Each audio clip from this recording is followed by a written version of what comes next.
Hello नमस्कार बच्चों। और हम लोग आ गए हैं चैप्टर नंबर 2 इकोनॉमिक्स का। क्या है? राज्य एवं राष्ट्र की आय। ठीक है, चैप्टर दूसरा। चलिए इसमें देखते हैं जितना इंपॉर्टेंट क्वेश्चन है। जिस देश की राष्ट्रीय आय अधिक होती है वह देश क्या कहलाता है? वो देश अविकसित, विकसित, अर्धविकसित, इनमें से कोई नहीं, तो वो देश कहलाता है विकसित। ठीक है, राष्ट्रीय आय जिस देश की ज्यादा होती है उसको कौन सा देश कहते हैं? विकसित। अगला है, इनमें से कौन एक बीमारू राज्य नहीं है? बिहार, मध्य प्रदेश, कर्नाटक, उड़ीसा। ये भी है, ये भी है, ये भी है। कर्नाटक एक बीमारू राज्य नहीं है। ठीक है, कर्नाटक बीमारू राज्य नहीं है, बहुत सारे उद्योग फैक्ट्री हैं इसके पास। बिहार के किस जिले का प्रति व्यक्ति आय सर्वाधिक है? पटना, गया, शिवहर, नालंदा। बहुत बहुत इंपॉर्टेंट है ये, याद रखिएगा कि पटना में किस जिले के व्यक्ति का मतलब प्रति व्यक्ति आय ज्यादा है। तो पटना के व्यक्ति का, लोगों का प्रति व्यक्ति आय ज्यादा है। भारत में किस राज्य का प्रति व्यक्ति आय ज्यादा है, सर्वाधिक है? बिहार, पंजाब, गोवा, हरियाणा। तो भारत में कहेगा किसका सबसे अधिक है, तो बोलिएगा पंजाब। ठीक है, अगला गोवा। गोवा था इसमें, गोवा ये छोटा सा राज्य है, इसका सर्वाधिक है।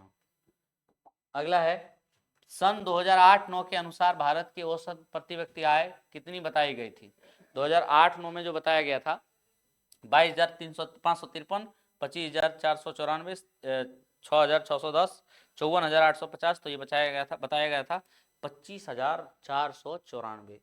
अगला है, भारत में सबसे कम आय वाला राज्य गोवा, महाराष्ट्र, बिहार, पंजाब। तो ये है हमारा बिहार। ठीक है, इसलिए बीमारू राज्य के श्रेणी में आता है। भारत में वित्तीय वर्ष होता है 1 जनवरी से 31 दिसंबर, 1 जुलाई से 30 जून, 1 अप्रैल से 31 मार्च। जो वित्तीय वर्ष होता है हमारा 1 अप्रैल से 31 मार्च। ठीक है, 1 अप्रैल से 31 मार्च तक जो होता है हमारा वित्तीय वर्ष होता है। ठीक है, याद रखिएगा कितना था? 1 अप्रैल से 31 मार्च। अगला है, राष्ट्रीय आय का अर्थ सरकार की आय, परिवार की आय, सार्वजनिक उपक्रमों की आय, उत्पादन के साधनों की आय। ठीक है, ये कहा जाता है राष्ट्रीय आय, उत्पादन के साधनों की आय। वही ना, तब जो राष्ट्रीय आय होता है उसमें कुल जनसंख्या से अगर भाग देते हैं तब ना निकलता है हमारा क्या? प्रति व्यक्ति आय। ठीक है, भारत में राष्ट्रीय आय की गणना के लिए सर्वमान्य प्रमाणित संस्था है, कौन है? देखिए, राष्ट्रीय विकास परिषद, केंद्रीय सांख्यिकी संगठन, नीति आयोग, इनमें से कोई नहीं। तो इसका राइट आंसर हो जाएगा केंद्रीय सांख्यिकी संगठन। ये राष्ट्रीय आय की गणना करती है ये संस्था। अगला देखेंगे, दादा भाई नौरोजी ने सर्वप्रथम राष्ट्रीय आय का अनुमान कब लगाया था? 66 में, 1866, 1968, 1878, 1998।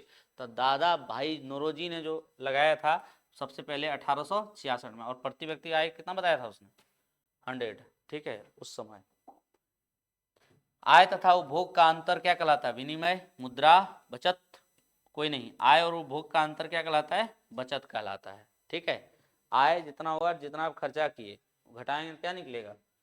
बचत। भारत की राष्ट्रीय आय का सर्वप्रथम अनुमान किसने लगाया था? महात्मा गांधी, जवाहरलाल नेहरू, सरदार पटेल, दादा भाई नौरोजी ने लगाया था। दादा भाई नौरोजी ने लगाया था राष्ट्रीय आय का अनुमान। अगला है, प्रति व्यक्ति आय का आशय है संपूर्ण आय, औसत आय, राष्ट्रीय आय, सीमांत आय।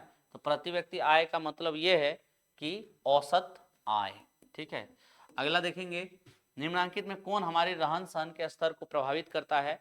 हमारे रहन सहन को प्रभावित करता है राजकीय आय, राष्ट्रीय आय, प्रति व्यक्ति आय। इनमें से कोई नहीं। हमको दुनिया से क्या मतलब, हम कितना कमाते हैं ये ना हमारा रहन सहन डिसाइड करेगा। तो हम कितना कमाते हैं कौन बताएगा? हमारी प्रति व्यक्ति आय। ठीक है, हमारे रहन सहन को कौन प्रभावित करेगा? तो हमारा अपना आय। ठीक है, अगला है, राष्ट्रीय आय की गणना कितनी विधियों से किया जाता है? 4, 5, 3, 7। राष्ट्रीय आय की जो गणना की जाती है वो 5 विधियों द्वारा की जाती है। अगला देखते रहें, भूमि का पारिश्रमिक उसकी आय के रूप में प्रकट करता है कौन? मजदूरी, लगान, ब्याज, वेतन। तो भूमि का पारिश्रमिक जो करता है वो ब्याज के रूप में। ठीक है, अगला है, भारत में गरीबी रेखा से नीचे रहने वालों की संख्या 26.8, 27.8, 28.8, 29.8।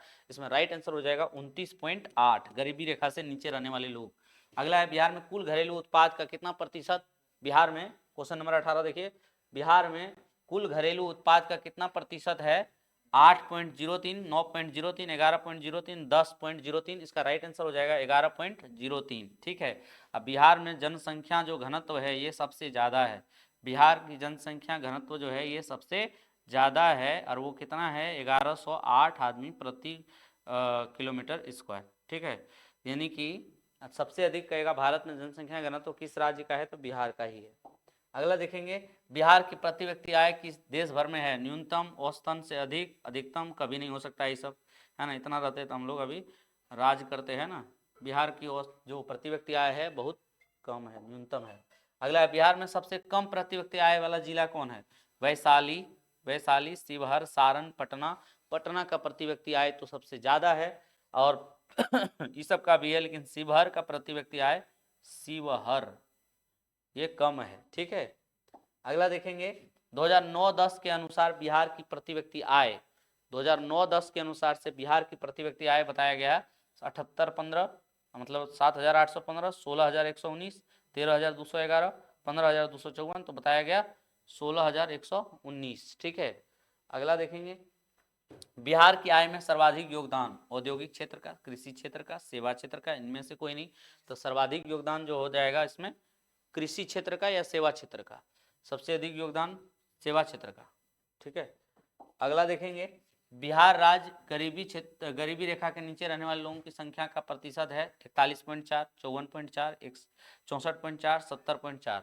इसमें राइट आंसर हो जाएगा 41.4% लोग यहाँ गरीबी रेखा से नीचे रहते हैं। अगला है, बिहार राज्य की कितनी प्रतिशत जनसंख्या कृषि पर आधारित है, 80, 86, 70, 62। बिहार राज्य का कृषि पर आधारित जनसंख्या है वो 86% जनसंख्या बिहार में कृषि पर आधारित है। अगला है, बिहार में कौन सा भारतीय राज्य गरीबों के कुचक्र का शिकार है, और कौन सा भारतीय राज्य, बिहार कहते हैं, कौन सा भारतीय राज्य गरीबी के कुचक्र का शिकार है, केरल, कर्नाटक, बिहार, हरियाणा, तो ये अपना ही बिहार है। ठीक है। अगला देखेंगे, नहीं है, ये भी चैप्टर क्या हो गया, समाप्त। अगला देखते हैं नेक्स्ट वीडियो में।